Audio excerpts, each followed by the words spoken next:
Bismillahirrahmanirrahim. Marhaban bikum ayyuhal ikhwah. Kembali lagi kita akan belajar tentang mubtada khobar dan khobar muqaddam. Pada penjelasan sebelumnya kita sudah membahas mubtada khobar. Ya, mubtada itu kalimat yang letaknya di awal, khobar itu letaknya kalimat setelah mubtada. Nah, sedangkan yang akan kita bahas kali ini yaitu khobar muqaddam. Khobar muqaddam itu adalah khobar yang diletakkan di awal. Ya, khobar yang diletakkan di awal. Ya. Kalau ini mubtada'nya di depan kata yang pertama, kemudian khobar itu kata yang kedua setelah mubtada'.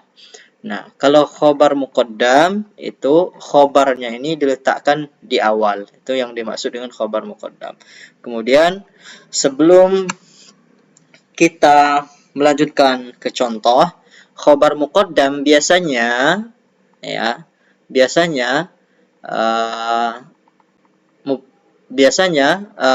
ada keterangan tempat. Nah, seperti fi, ala, fauqa, tahta, amama, wara'a, baina, janiba. Nah, ini biasanya kata keterangan tempat ini harus ada ketika kita mau membuat khobar muqaddam, khobar yang diletakkan di depan. Nah, lalu kita langsung saja ke contoh yang ini. Ini adalah perbandingan. Yang pertama ini adalah pola mubtada plus khobar. Nah, ini mubtada'nya al-hadiqatu. Kemudian kenapa ini dikatakan mubtada? Karena ini letaknya di depan dan dia pakai alif lam semua. Pakai alif lam, pakai alif lam, pakai alif lam.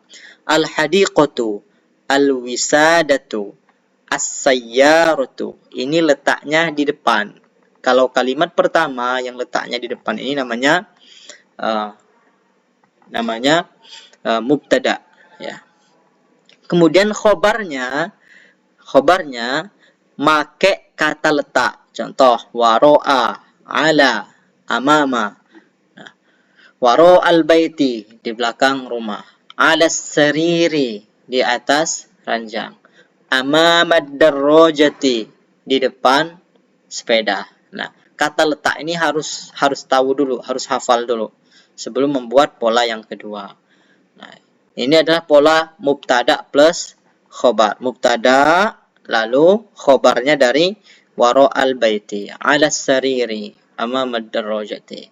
Lalu pada kesempatan kali ini ya, kita akan merubah menjadi pola bentuk lain, yaitu pola khobar muqaddam. Khobar muqaddam itu khobarnya diletakkan di lebih awal, letakkan di depan. Nah, seperti contoh yang pada bagian yang kedua ini. Nah, ini namanya pola khobar muqaddam, khobar yang diawalkan. Syaratnya adalah khobarnya ini ya terdiri dari kata letak, terbentuk dari kata letak. Waro'a, ala, amama, au fauqa, janiba. Nah, ini boleh diletakkan di awal. Nah, setelah itu yang tadinya jadi mubtada diletakkan di akhir. Ya, diletakkan di akhir dengan cara menghilangkan alif lamnya. Dari tadinya al-hadiqatu, hilang alif lamnya menjadi hadiqatun. Nah, al-wisadatu tadinya pakai alif lam, diletakkan di belakang jadi wisadatun. Dari tadinya as-sayyaratu pakai alif lam, diletakkan di belakang, maka alif lamnya hilang menjadi sayyaratun. Lalu khobarnya diletakkan di depan. Waro al-baiti hadiqatun. Di belakang rumah ada kebun. Ala sariri wisadatun. Di atas ranjang ada bantal. Amamad darrojati sayyaratun. Di depan sepeda ada mobil. Nah, begitulah cara membuat pola mubtada khobar.